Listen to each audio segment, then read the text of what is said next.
Hello my dear students, welcome to all of you in today's class. How are you all? I hope all of you are in good situation. Dear students, as you know that your chapter 4 is under progress and we have learned a lot of contents regarding the chapter. In my previous video, we have seen some chemical reactions based on chemical properties of metals and non-metals. So we have described proceeded some reactions on the basis of water, acids. We have seen the reaction of metals with acids and water. Today that is the important topic we have selected for discussion, that is materials, metals, non-metals के अंदर में reactivity series. That is important and you will find the concept in higher classes and it is very important concept. So dear students, join with me and understand it clearly. As you know that students, there are some metals which are considered as a reactive metals. If you make comparison between the activity of metals, reactivity of metals, so you will find that there are some metals which are most reactive. On the other hand, there are some elements which are least reactive. Least reactive मतलब है कुछ metal बहुत ज्यादा active हैं, जैसे आपने देखा है सोडियम और potassium. Metals are highly reactive. Potassium is more reactive than sodium. as you know that as there are some metals just like gold, copper and hydrogens. As we know that there are some metals which are least reactive. So what is the basis of reactivity of the metals? Reactivity means let us discuss about that. What is the reactivity of metals? Today's topic is reactivity of metals and non-metals and reactivity of metals, reactivity series of metals, और देखेंगे displacement reaction. तो देखते हैं क्या होता है. ये reactivity series कैसे डिफाइन करेंगे. देखिए ये तरह से अरेंजमेंट होता है. The arrangement of metals in a vertical column in order to decreasing reactivities is called the reactivity series of metals. कहने का मतलब है मेटल्स को हम लोग क्या करें, एक सीक्वेंस में रख दें वर्टिकल कॉलम में सम सर्टेन मेटल्स को on the basis of its reactivity, on the basis of their reactivity series we can substitute, we can arrange the metals in such a way that their reactivity decreases as we move from topward to downward. That is the main thing here is. अब यहाँ पे जरा देखें मैंने क्या किया, metal को arrange किया. आपके बुक में कुछ मेटल्स जो है वो मिस कर गए हैं, इसलिए मैंने दो मेटल एक्टिविटी सीरीज बनाई. ये आपकी बुक की है, ठीक है, बुक में है. और ये ओरिजिनल जो आपके हायर क्लासेस में आप देखोगे इसमें कुछ मेटल्स केवल जो नहीं है, बाकी तो ठीक ही है. रिएक्टिविटी सीरीज वही है, बस केवल इसमें कुछ मेटल्स नहीं है. तो देखो सबसे ऊपर क्या है, पोटेशियम. फिर ये है सोडियम, ठीक है, calcium, magnesium, aluminium, zinc, iron, lead, copper, silver, iron. तो सबसे ऊपर क्या है, पोटेशियम. पोटेशियम का सिंबल क्या होता है, के. तो सबसे ऊपर potassium, that is most reactive. सबसे नीचे है आपका gold, that is least reactive. तो अब हम यहाँ पे ये बताना चाहेंगे कि हम ये मेटल्स को कैसे रिएक्टिविटी सीरीज को आसानी से याद कर लें, ठीक है.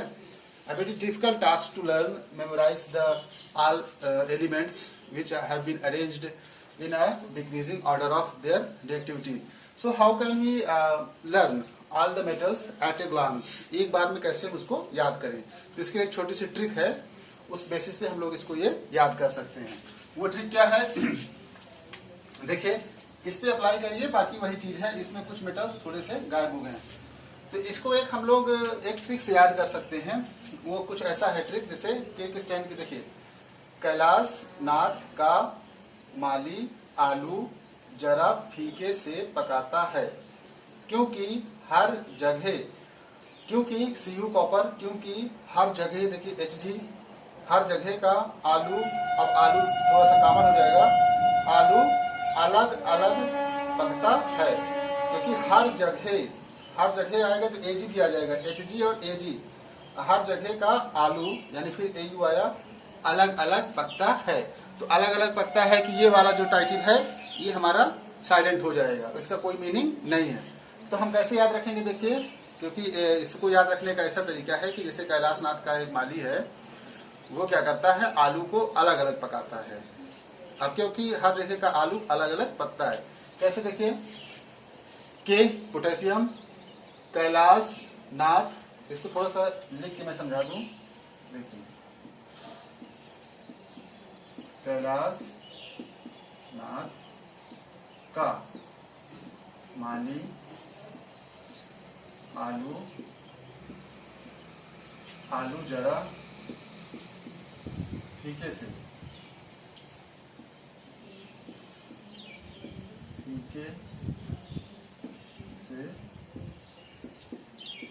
पकाता है, क्योंकि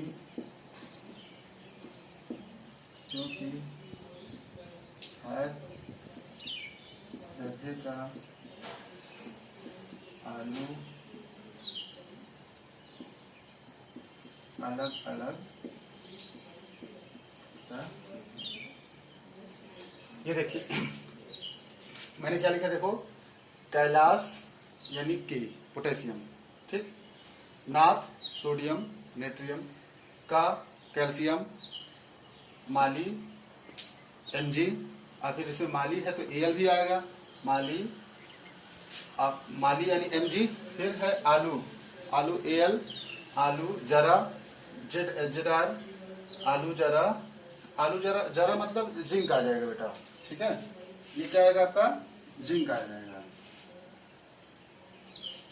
हाँ जिंक यहाँ लिखा था, यहाँ थोड़ा गलत, यहाँ पे आपका जिंक आ जाएगा, जरा देखो जिंक, फीके से स्टेनस पकाता, पीबी है, फिर क्योंकि हर जगह Hg आलू अलग अलग पकता है। तो आपके बुक में जो डिक्रीजिंग ऑर्डर दिया है, इसमें कुछ मेटल आपके मिस हैं, जो नहीं है, जैसे आप में ये कॉपर नहीं है, ठीक है, इसमें देखिए कॉपर है, हाइड्रोजन नहीं है, और आपका ये लेड नहीं है, स्टेनस नहीं है, बाकी सारे एलिमेंट्स हैं इसमें, आप देखिए तो इतना ही पाओगे, तो आप इसको याद रख लो, ठीक है, इसमें भी वही चीज अप्लाई होगा, देखिए सेम क्वोटेशन जो हमने बनाया वही चीज इसमें भी अप्लाई हो रहा है। तो this is the short trick only to learn the metal reactivity series.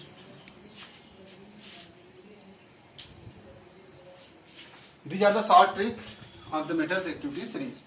अब आपको ये देखना होगा कि इसको याद करने के बाद करना क्या होगा। तो मेटल एक्टिविटी सीरीज आपको पता हो गई कि arrangement of the metals in increasing order of their reactivity is called the metal reactivity series. अब मेटल रिएक्टिविटी सीरीज याद रखने के बाद क्या करना है, रिएक्शंस देखने हैं।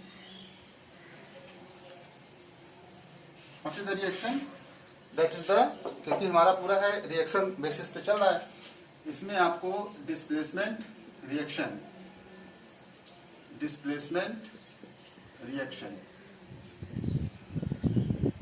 डिस्प्लेसमेंट रिएक्शन, ठीक है।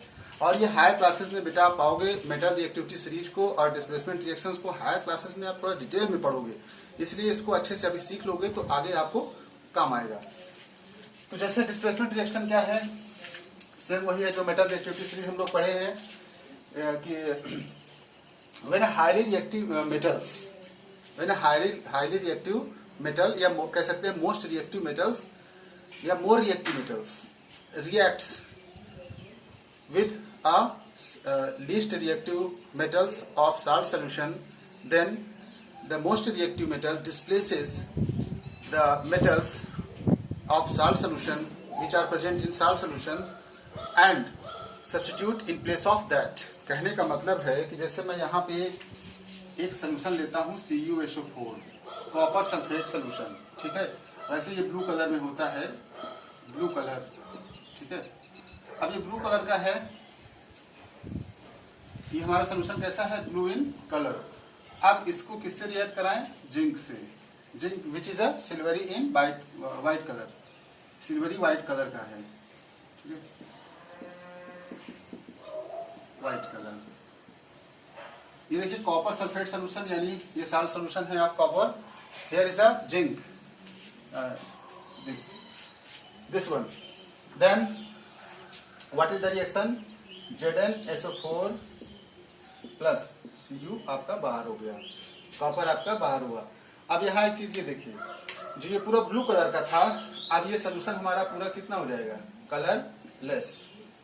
और ये हमारा ब्राउन और रेड टाइप का जो सब्स्टिट्यूशन है ये बाहर हो जाएगा, ब्राउन एंड रेड, ठीक, ये फ्री हो जाएगा, कॉपर यहाँ से फ्री हो जाएगा। कहने का मतलब ये है कि यहाँ पे जो कॉपर प्रेजेंट है साल्ट सोल्यूशन में, उसको डिस्प्लेस कौन करेगा, जिंक।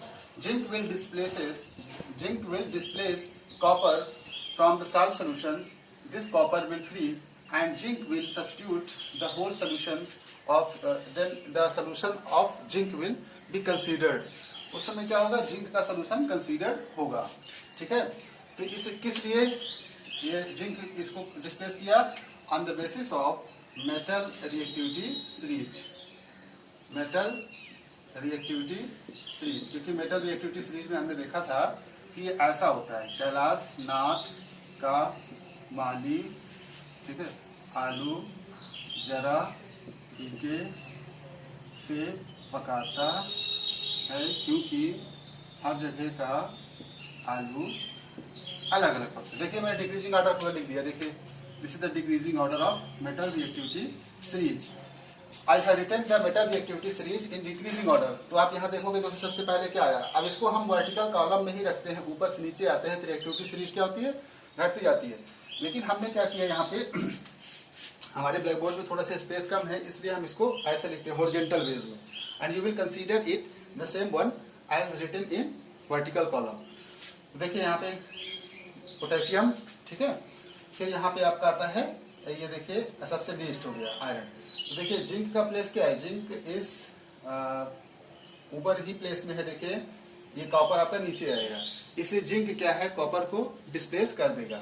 तो हम कह सकते हैं डिस्प्लेसमेंट रिएक्शन को डिफाइन कर सकते हैं कि when highly reactive metals react with a least reactive metals of salt solution in their salt solution, then the highly reactive metal displaces the metals present in the salt and substitute in place of that the whole solutions, then the whole solution will be governed or considered as a salt solution of highly reactive metals, and the least reactive metal will be displaced by the highly reactive metals.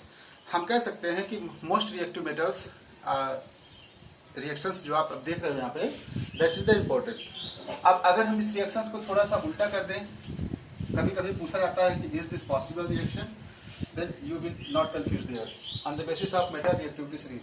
अभी मैं zinc solution लेता हूं, zinc का Zn SO4 plus copper, तो is this reaction possible, not possible. अब ये reaction possible नहीं है, क्यों, क्योंकि जो कॉपर का प्लेस है वो जिंक के नीचे है, फिर ये जिंक को डिस्प्लेस नहीं करेगा।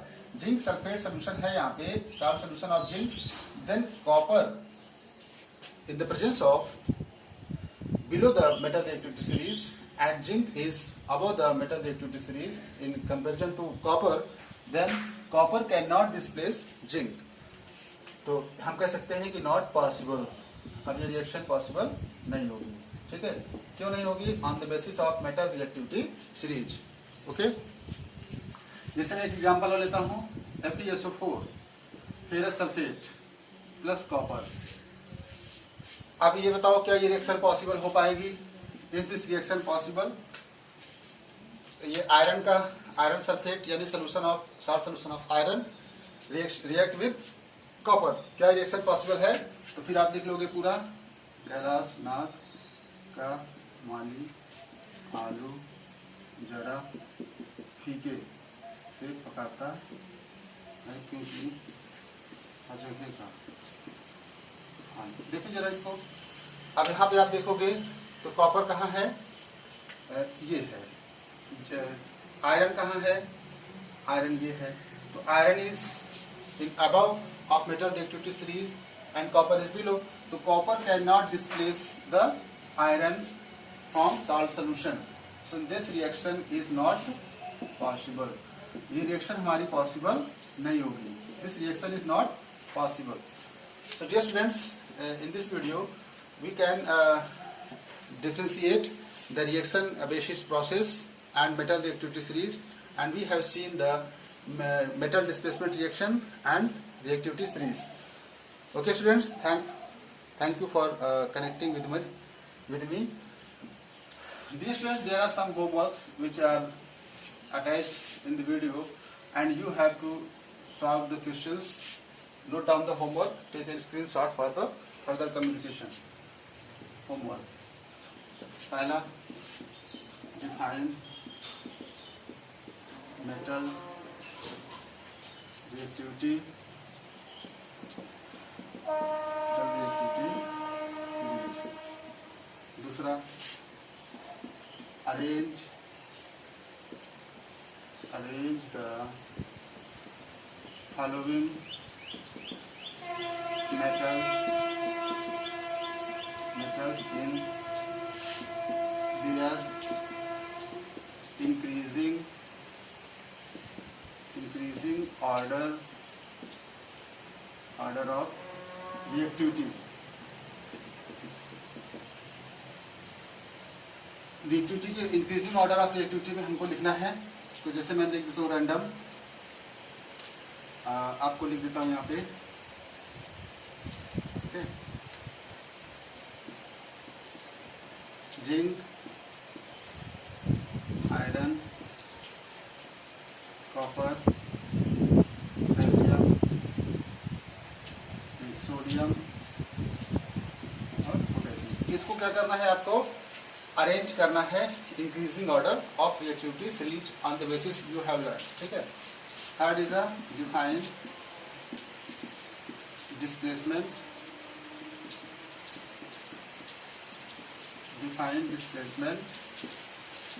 रिएक्शन। और चौथा में which